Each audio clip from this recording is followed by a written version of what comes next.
Hi, I'm Chris Yanishevsky, and this is the Rebellious Times podcast, where we'll be hearing lessons from founders and exploring how AI is reshaping work and life. And today's episode name is From Parking Pain to Profit, How Wayleader is Transforming the Arrival Experience. And I'm delighted to introduce Jared Lynham, VP of Business Development at Wayleader. Master Parking Own the Arrival. How are you doing, Jared? Doing great, Chris. Thanks for having me. How are you? I'm doing great, thanks. Made it through another Tuesday almost. There you go. Um, so super excited to hear about what you're doing here, about how you've making a difference to the employee experience, and how you're really focusing on something that I think industry hasn't really put a lot of thought into, the actual arrival experience for people at office and real estate buildings. Yeah, it's a really great story. So I've been at Wayleader for almost a year now, and a lot of the foundational pieces have been put together well before my time. And the company story. Funny enough, our CEO Garrett Flower, he is originally from Ireland, and he was driving around Ireland one day, and he couldn't find parking, and so he parked his car in someone's park in their driveway, and he ran up, knocked on their door, and said, "Hey, I'll bring you back some chocolates and a bottle of wine." They said no problem. And what went off in his head is he goes, "There's a major parking problem in a city like Dublin. There's got to be problems everywhere else." And so we originally started as kind of more of a B2C company, and we've grown that into a really large B2B business. And we have a few different verticals, but one is on our office side, where we help serve office tenants and their employees, as well as office landlords, to help really streamline, optimize, and automate their parking experience from start to finish. And then we also have our multifamily vertical, where we really help multifamily owners of all asset types to help drive revenue, automate the entire experience, make it self-serve from start to finish, and enhance the resident experience as well. So kind of two different verticals that are related in a cool way, but it's been really cool to see what Wayleader's been able to do in a short time. Fantastic.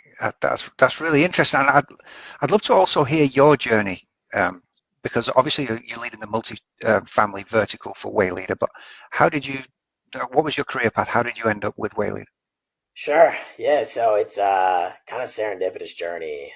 So I got my business degree with focus on real estate from the University of Wisconsin in Madison. And my first job out of school was with a large shopping mall REIT that owned, regional and super regional shopping malls across the country, and worked there for about 5+ years. Got to learn about the real estate business kind of from the ground up, and learned from a lot of really talented people. So did that for a little bit, was kind of interested in exploring some other opportunities, and I jumped into the co-living or the innovative living space, where I worked for a few different companies, helped scale their flag across the country. And funny enough, I ran into our CEO and COO at one of our buildings probably back in 2018, maybe 2019, and we kind of kept in touch ever since. And as they were kind of scaling up the multifamily vertical, they gave me a call and they said, "Hey, we'd love for you to join." And I said, "Yeah, that now seems like a really cool time to do so." You never know who you're going to meet and what place and at what time. But yeah, really happy that it all kind of came together. And here we are. Here we are. And so, how do you measure success with parking services at offices and multifamily? Yeah, I think it depends on the client. I think for us, what's really important is we really need to listen to our customer and what their needs are. And so a need of one client is going to be completely different to a different one. To give you an example, someone on our multifamily client might be just interested just in revenue. Help me drive revenue as much as I possibly can. And you might have somebody else that says, "I'm not as revenue focused. My team is inundated with parking. It's their full-time job. I want to be able to reduce or eliminate that work from them entirely. Can you help me do it?" And so I think from that standpoint, it really comes down to what are the needs, what are the challenges, in order for us to craft what success looks like. So that could be, a specific item or a myriad of different ones. So that could be revenue, that could be time spent, that could also be, resident, or even on the work side, the employee NPS. And so we have a lot of different benchmarks that we can measure, but I think what's important for us is to really narrow our focus into what their pain points are, in order to craft what a success measurement and criteria is on a customer by customer basis. Yeah, yeah. And what makes an ideal customer for you on the family side? I mean, I would say on the multifamily side, a lot of people that we work with are a combination of those that are looking into the future, trying to future proof their assets and really bring the right technology into their properties. And so from that standpoint, we're working with, some really large groups, right? Some of the NMHC top 50 owners and property managers. On the office side, we're working with, top 100 companies, some of the largest tech companies in the world, and we work with folks that aren't as big.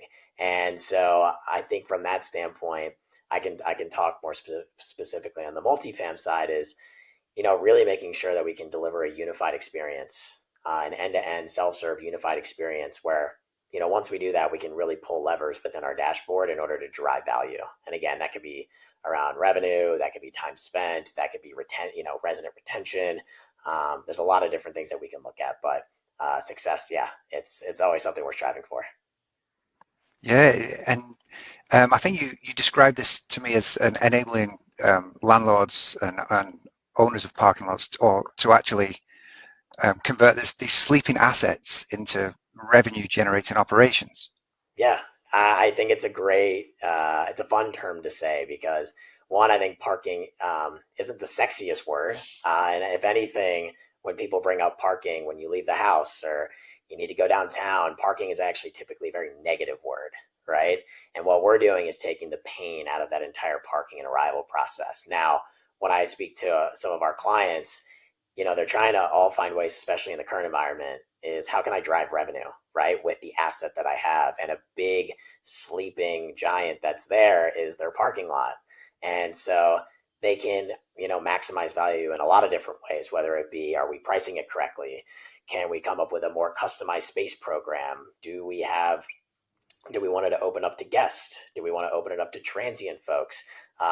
Do folks in neighboring buildings need more parking? How can we partner with them? And so, really finding a way to build a really seamless ecosystem for people to maximize their parking lot is something that that has been really cool to see.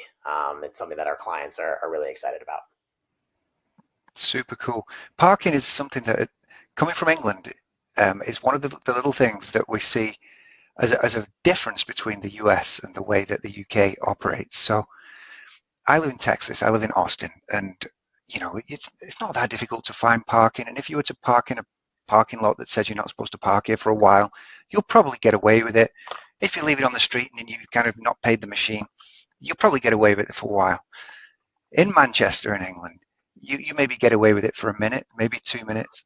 In London, you've probably got 30 seconds. They're on you like a hawk. So it's a huge revenue generating machine for the local councils there. Absolutely. Yeah. And I think that's just a component of it, right? Is not only people signing up and paying for parking, but then enforcing parking. And I even think if you look at enforcement, that's kind of a complex, item to address because first is how do I even enforce my parking lot, right? Am I just calling a towing company if I see something? Is there any type of technology that we can integrate to make it a more automated, uh, you know, enforcement experience? Number one. Number two, how can we actually hold vehicles accountable, right?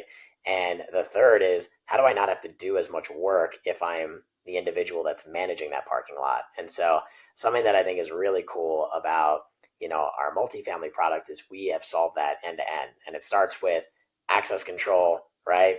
Being able to allow people in that should get in, and in the event someone, whether it's a barrier community or a free flow community, we have all of these different workflows in place so that when someone logs in, they see a queue of who's not supposed to be there, and they can act on it with just the click of a button. And so, to your point, if you're able to hold more people accountable and you can enforce in a seamless manner, that's also an opportunity to make more money. And so something that we have done is we've solved that very much so end to end to really allow people to generate value from it. Yeah, yeah, okay.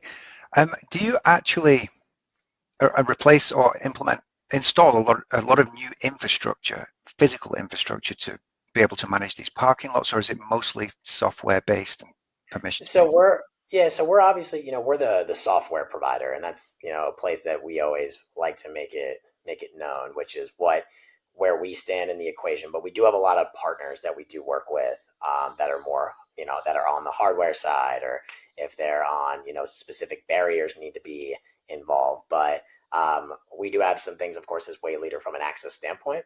Um, but from it really depends on what existing infrastructure is there today and what the overall desired experience is. And so we have things like LPR cameras. We also have other access control, mechanisms that are very easy to install, within 2 hours and have it up and running. And so it's very low lift, which I think is great. So there isn't major infrastructure changes, but again, depending on what's there today and your overall desired experience, we have a lot of different options, that can fit within budget and also fit within, kind of, what the building has in place. That's awesome. And what about the future? What do you see in the future for Wayleader? I guess there's a huge amount of a huge amount of addressable market and room to expand, both in the Yeah. US and overseas, or primarily US. No, I mean we're in 30 countries today, so we definitely have, a world view on parking. And listen, I think what's cool about the vision of the company, is that, today I think, step one was really solving the office side, right? How do you get to and from work so that when you wake up, you click a button and you know exactly where you're going, right? So you know what space you're parking in. You know if you need a desk, you know what desk. If you need a conference room, you know the conference room you'll be in, right? If you need a shuttle, you have a shuttle, right? All of this stuff has been solved on the office side. Step two is solving the multifamily experience, right? Which we're doing today. And then as we get, we continue to look, we really want to impact, we've already impacted millions of journeys today. And our goal is to impact billions of journeys, right? That's really our goal. So office first, multifamily as we're doing today, and then really start to be embedded in, the local infrastructure, right? And then one day we want to create this closed ecosystem of autonomous vehicles, right? And that you know exactly where you're going from the time you leave your house. Wayleader can impact that in a really positive way. So, that's our goal, that's our vision, and I think it's really great to see that we know we're well on our way.